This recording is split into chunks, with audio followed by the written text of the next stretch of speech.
Ujar ulama, seandainya kamu kada pernah berzina, seandainya kamu tidak pernah mabuk, seandainya kamu tidak pernah bejudi, kada pernah pian seumur hidup berbuat dosa, tapi mata pian pernah memandang orang dengan pandangan hina, itu cukup untuk membuat pian kena diazab oleh Allah. Belajarlah dari Nabi, bagaimana Nabi memuliakan orang. Sekalipun yang datang di orang biasa, maaf dalam tanda kutip bahasa kita sekarang, orang nang model kada dipandang orang, tetap Nabi menghargai orang itu. Dan satu hal, perhatikan baik-baik, terkadang kita ini bisa salah nilai. Itu masalahnya. Kita menilai orang terkadang dari fisiknya, dari hartanya. Lalu kita sinis memandangnya, kita pandang rendah, padahal boleh jadinya mulia di sisi Allah. Nabi kan katakan dalam sebuah hadis, bihasbi mri'in minasyarri ayyah kira akhahul muslim. Cukup menjadi dosa manakala pian memandang saudara pian dengan pandangan hina.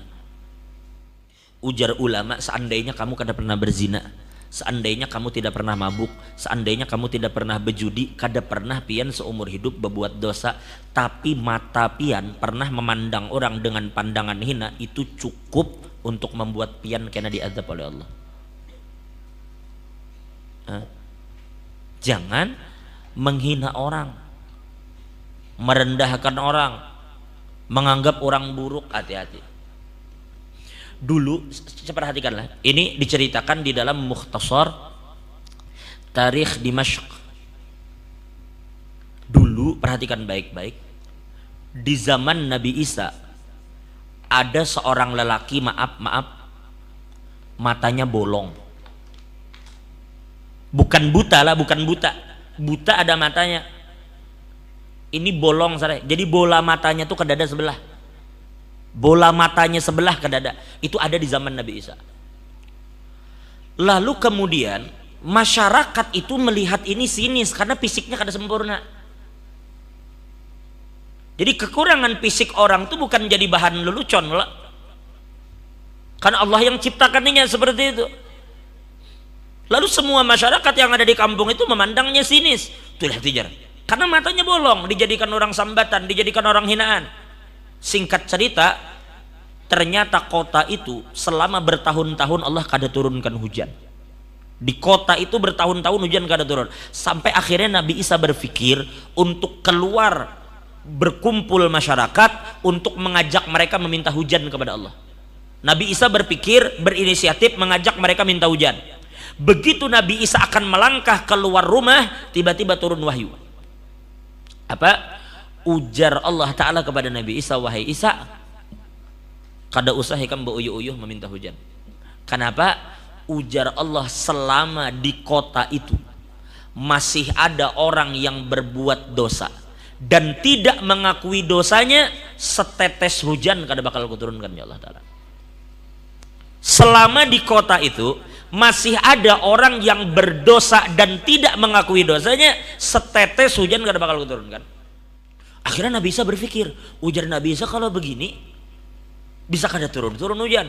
Akhirnya Nabi Isa keluar dari rumahnya, dikumpulkannya semua masyarakat. Tapi kali ini bukan minta hujan, Nabi Isa menyampaikan apa yang Allah sampaikan. Ujar Nabi Isa, Allah berpesan, apabila di antara kamu masih ada orang berdosa yang tidak mengakui dosanya, maka Allah kada akan turunkan hujan meskipun setetes. Sekarang jar Nabi Isa, sadar-sadari kamu aja, sadar-sadar. Tolong jar Nabi Isa, siapa yang merasa memiliki dosa ke pinggir, bergeser dari sini. Ini kan berkelompok di sini, berkumpul. Sekarang jar Nabi Isa, siapa yang merasa punya dosa ke pinggir, bergeser. Apa yang terjadi? Semua yang berdiri di situ bergeser. Semuanya bergeser. Oh, geser semuanya. Tertinggal satu orang yang matanya bolong tadi. Itu yang tetap berdiri di situ dan kada bergeser. Maginnya ya disambat oleh yang banyak. Itulah hati jar, kada sadar diri tuh. Sudah kayak itu merasa kada berdosa pulang. Akhirnya Nabi Isa bertanya, ujar Nabi Isa, ai fulan, kenapa kamu kada bergeser? Kada berdosa kayak kan? Lalu lelaki tadi menjawab, wahai ya ruh Allah, ai Nabi Isa, aku bersyukur kepada Allah. Kenapa? Karena selama hidupku Aku tidak pernah tidak mengerjakan perintah Allah, dan aku tidak pernah melanggar apa yang Allah larang. Apa yang Allah larang aku tidak pernah kerjakan. Apa yang Allah suruh aku kan pernah tinggalkan. Alhamdulillah. Tapi di dalam hidup sekali aku pernah berdiri di satu tempat, tiba-tiba mataku melirik, tidak sengaja tiba-tiba mataku terarah kepada seorang perempuan yang sedang terbuka auratnya. Begitu wanita tadi terbuka auratnya, lalu tiba-tiba timbul hasrat di hatiku ketika melihat perempuan yang bukan mahramku, kemudian terbuka auratnya, tiba-tiba naik hasratku. Lalu di saat itu kemudian Allah bantu aku, tiba-tiba kemudian aku sadar, ya Allah, astagfirullah, kenapa aku terlihat beginian tadi? Lalu aku sadar, lalu aku menyesal, aku meminta ampun kepada Allah atas seliringan mataku terhadap perempuan tadi. Maka aku bertaubat kepada Allah, aku meminta ampun kepada Allah, dan komitmenku untuk meminta ampun kepada Allah, ku cabut jadinya mataku yang melirik perempuan tadi. Lalu kemudian lelaki tadi mengatakan, wahai Isa, demi Allah, seandainya mata kiriku ikut melirik bebinian tadi, perempuan tadi, ku cabut mata kiriku.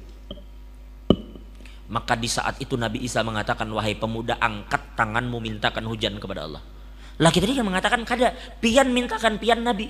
Ujar Nabi Isa, kada ikam yang minta. Kenapa? Karena ikam adalah orang yang terbaik yang berdiri di sini. Kenapa?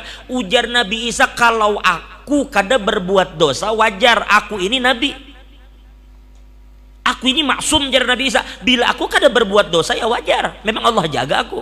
Tapi ikam bukan Nabi, ikam kada maksum, tapi ikam bisa menjaga diri. Maka angkat tanganmu, mintakan hujan untuk kami. Lalu lelaki tadi mengangkat tangannya, ya Allah, turunkan rahmatmu kepada kami dengan rahmat yang begitu luas. Maka belum ia menurunkan tangan, ternyata hujan sudah mengguyur kota itu. Saya perhatikan.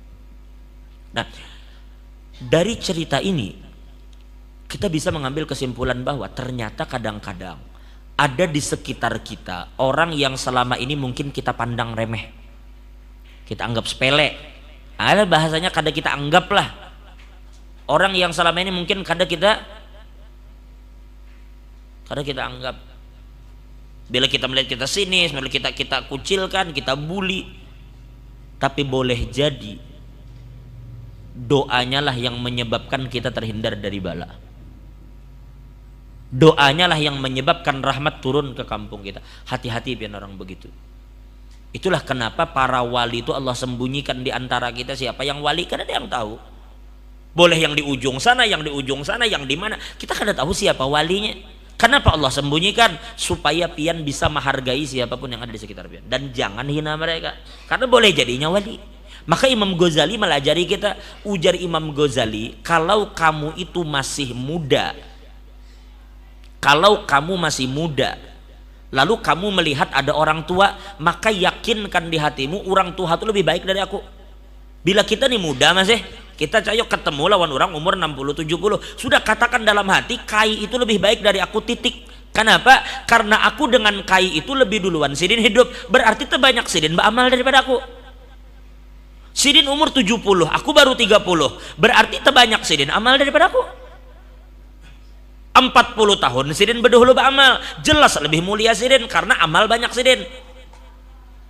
Tapi bila kita tua bertemu yang muda, umur kita 60-70 bertemu anak umur 15 tahun, maka katakan dalam hati, anak muda ini lebih baik dari aku. Kenapa? Karena dia baru aja hidup. Bila berbuat dosa, talawas aku berbuat daripadanya.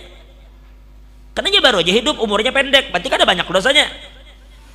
Berarti bertemu orang tua lebih mulia orang, lebih bertemu yang muda lebih mulia orang juga.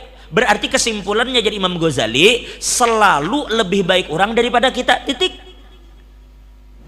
Kenapa? Karena kita ini jadi Imam Ghazali disuruh mencari aib seorang, disuruh mencari kekurangan diri sendiri, bukan melihat kekurangan orang. Jadi jangan pernah menganggap orang aja yang buruk, seorang yang baik. Wallahu a'lam bishawab.